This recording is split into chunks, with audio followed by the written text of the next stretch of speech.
Selamat pagi saudara, Anda menyaksikan Breaking News Kompas TV bersama saya Radi Saputro dan kita akan menyimak nanti 1 jam ke depan pukul 9 waktu Indonesia Barat adalah sidang putusan pra-peradilan terhadap Peggy Setiawan yang saat ini menyandang status tersangka atas dugaan kasus pembunuhan Vina dan Eki di Cirebon pada tahun 2016 silam.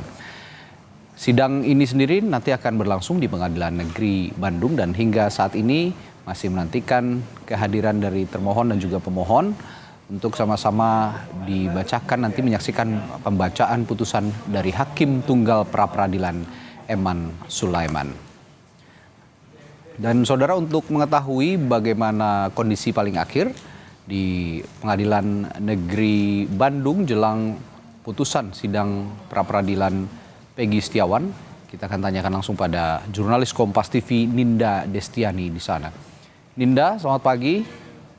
Kira-kira bukti kuat yang membuat kedua belah pihak, baik pihak Peggy sebagai pemohon dan juga dari pihak Polda Jawa Barat, apa saja ya bukti-bukti yang diajukan dan bagaimana kira-kira nanti kesimpulan yang disampaikan kedua belah pihak ini akan menjadi pertimbangan hakim dalam membuat putusannya, Ninda?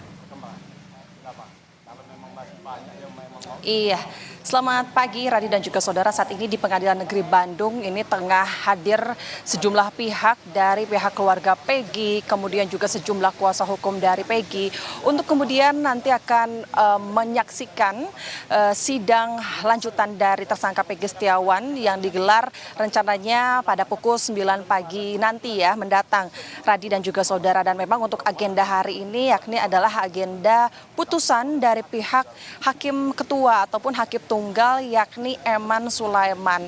Nah, nantinya kedua pihak yakni pihak pemohon maupun juga pihak termohon tentu akan hadir. Kami sudah melihat kehadiran dari keluarga Peggy, Kartini, ibu Peggy beserta adik-adiknya yang kemudian juga sejumlah kuasa hukum telah hadir di sini, dan tentu dari pihak pemohon sendiri yang mengajukan gugatan pra-peradilan ini telah memiliki sejumlah bukti kuat. Untuk kita mengetahui bukti apa yang kemudian telah dilakukan ataupun sudah dipegang oleh pihak kuasa hukum Peggy Setiawan, kita akan langsung berbincang dengan salah satu kuasa hukum dari pihak Peggy Setiawan. Telah hadir di sini bersama kami ada Bapak Mayor TNI CHK Purnawirawan Pak Marwan Iswandi. Selamat pagi Pak Marwan. Selamat pagi Mbak Nindya. Terima kasih sudah bersedia untuk berbincang bersama Kompas TV secara live di sini. Bapak, saat ini kita sudah masuk ke dalam hari H sidang putusan Pak. Dari pihak kuasa hukum Peggy Setiawan, apa yang kemudian ditekankan kembali dan disiapkan Pak? Kami harus mempersiapkan dari hal ini adalah siap menang. Kami lihat siap menang. Nah, karena kemarin dari putusan dari perjalanan persidangan kemarin tidak ada alasan saya bilang hakim tidak mengabulkan permohonan kami. Kalau melihat dari perjalanan, termasuk dari keterangan ahli, dari apa yang dilakukan penyidik yang melakukan ini kan mentersangkakan klien kami tidak sesuai dengan peraturan Kapolri. Dan dia mentersangkakan yang di DPO itu ada Peggy Peron. Sementara yang ditangkap sekarang adalah Peggy Setiawan. Makanya kami berkeyakinan menang. Berkeyakinan. Tetapi semuanya kita tidak bisa mengatakan suatu pasti. Tapi keyakinan kami lihat dari fakta hukum yang ada.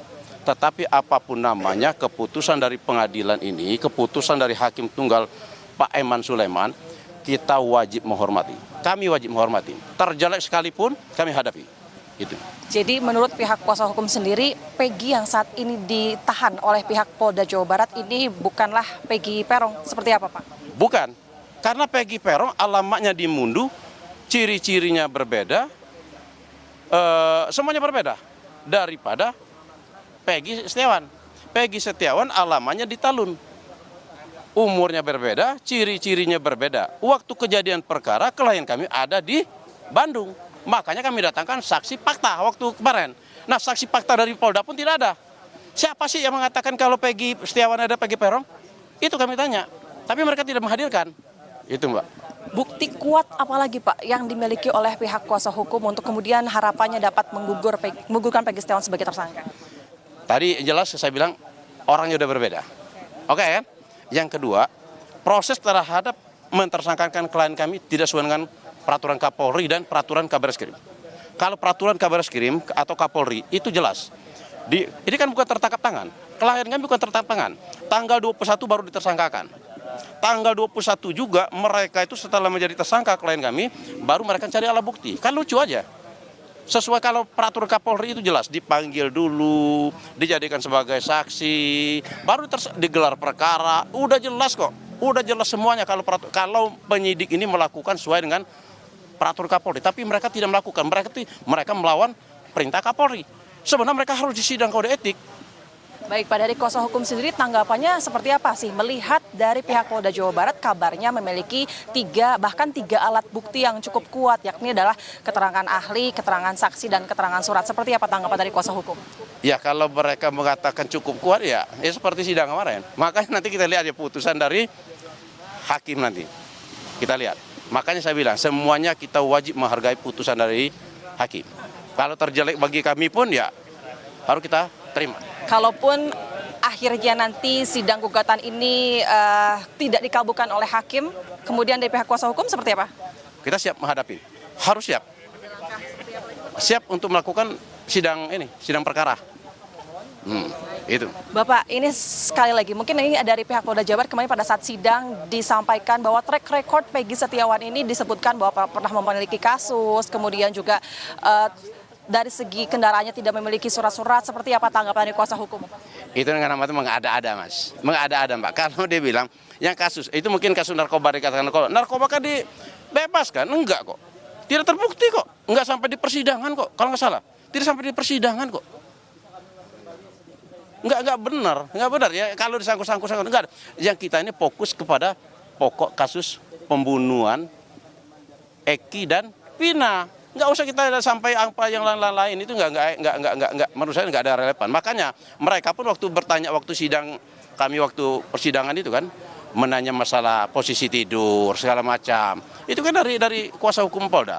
Posisi tidur segala macam kan nggak ada hubungan sama perkara. Lucu bagi kami, lucu aja. Iya. Baik, terima kasih Pak Marwan Iswandi telah bersedia untuk berbincang bersama kami Kompas TV. Selamat bertugas kembali Pak Marwan. Itu dia saudara, tadi memang beberapa poin-poin yang disampaikan oleh pihak kuasa hukum Peggy Setiawan.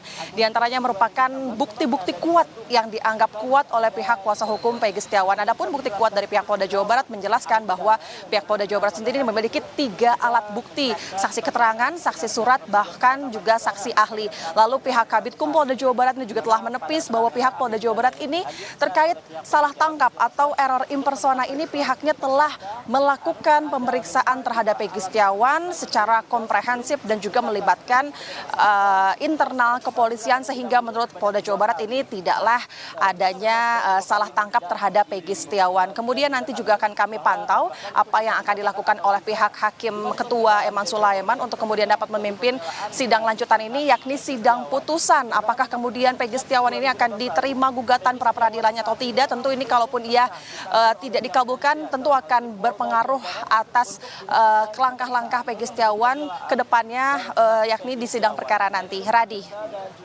Alis Kompas TV Ninda Destiani dari Pengadilan Negeri Bandung. Nanti kami akan perbaharui lagi informasi dari Anda di sana. Ninda, terima kasih.